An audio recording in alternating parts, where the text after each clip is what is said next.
Yung next question is going to be coming from a member of our live audience. Let's welcome RJ Nagit. RJ is a medical student and a member of UST's Actiboto. And this question is for Senator Cayetano. RJ, what's your question? What do you think is the most appropriate penalty for graft and corruption? Okay. Lahat sa buong mundo, sa science ng criminology, it's not the actual penalty, but the certainty na mahuhuli ka. Sa Pilipinas, pag antibiotics, pandesal, ang nanakawin mo, sigurado huli ka. Pero pag nagnakaw ka ng malaki, magiging congressman ka. Pag mas malaki ninakaw mo, magiging senador ka. Pag barkada mo si Napoles, siyempre si Napoles, i-clear ka, barkada mo siya eh. Di ba? Magiging vice president ka.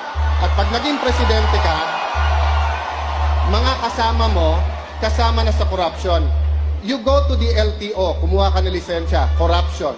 You bumili ka ng bahay, sa taxes, corruption. Buong buhay natin corruption. Huwag na tayo magbulag-bulagan unless we change the system. So we need to give Senator Marcos a chance to... No, I was just wondering kasi sinasabi ni Senator Alan, pagka malaking ninakaw mo, maging congressman, mas malaking maging senador. Is that how he became congressman? Is that how he became senator? Let me respond. That's not how I became congressman. It's not how I became senator. Well, mga kababayan, alam kong sa Europe nag-aral si Senator Bongbong kahit peke yung diploma. Pero Ibang issue na yan, Senator Alan. ang sinabi ko po na magiging congressman ka, that's sarcasm.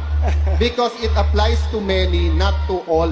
Okay. Kung ako'y naging congressman dahil corrupt, di sana hindi ako sumama sa EDSA 1, EDSA 2, hindi ako lumaban sa corruption ni Binay, hindi ako lumaban sa corruption ni Arroyo. But Senator Marcos, nasaan ka pag corruption ang pinag-uusapan? Di ba? Wala ka sa hearing. Sabi mo kanina, Senator Marcos, matagal tayong magkapartido, bakit ngayon lang bringing up? Naalala ko tuloy, nung hearing na Napoles, galit siya sa akin lumapit kasi pinapatawag ko yung isang Maya Santos. Ngayon ko lang nalaman bakit, kasi lumalabas dun sa final ngayon sa Ombudsman, yun pala ang in-between ni Senator Bongbong at ni Napoles. All right, this will be the last word on... To be fair to you, Senator Bongbong, yun din ang akala ko. Kung may Napoles ka, bakit ngayon lang? Tinignan ko 2007 to 2009 lang yung audit, 2011 yung sayo. Kaya ngayon lang lumabas. Pangalawa po, hindi totoo walang basihan ang numero. $4 billion na po, 2 bilyong piso ang na-recover ng PCGG. Ayan po, chairman ng COMELEC, dating PCGG. Na, hindi ko alam kung sa akin siya natatawa o kay Senator Bongbong. Pangatlo po, $1 billion ang ngayon pinaglalabanan pa rin ng gobyerno at ng Marcos family. Pang-apat po, sa SALN ni Senator Bongbong, 200 to 500 million pesos po. Never ka naman nagkatrabaho kung hindi sa gobyerno. Saan mo kukunin ang ganong kalaking pera? Meron po tayong kasama dito na pag yung ibang hearings nawawala. Kasi mga kaibigan ang nandun. Pag Coco Levy, nawawala. Pero nagulat po ako, mga kababayan. Sabi ni Senator Bongbong, wala daw bahid ang kanilang pamilya. $10 billion ang nanakaw nung panahon nila. 450 billion pesos.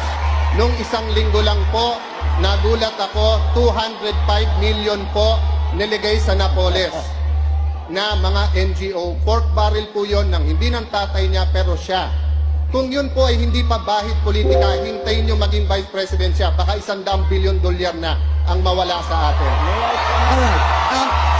Tignan nyo po ang interview ng mismong nanay po ni Senator Bongbong. Sabi nung nanay niya, they practically own the Philippines, telecoms, all these businesses.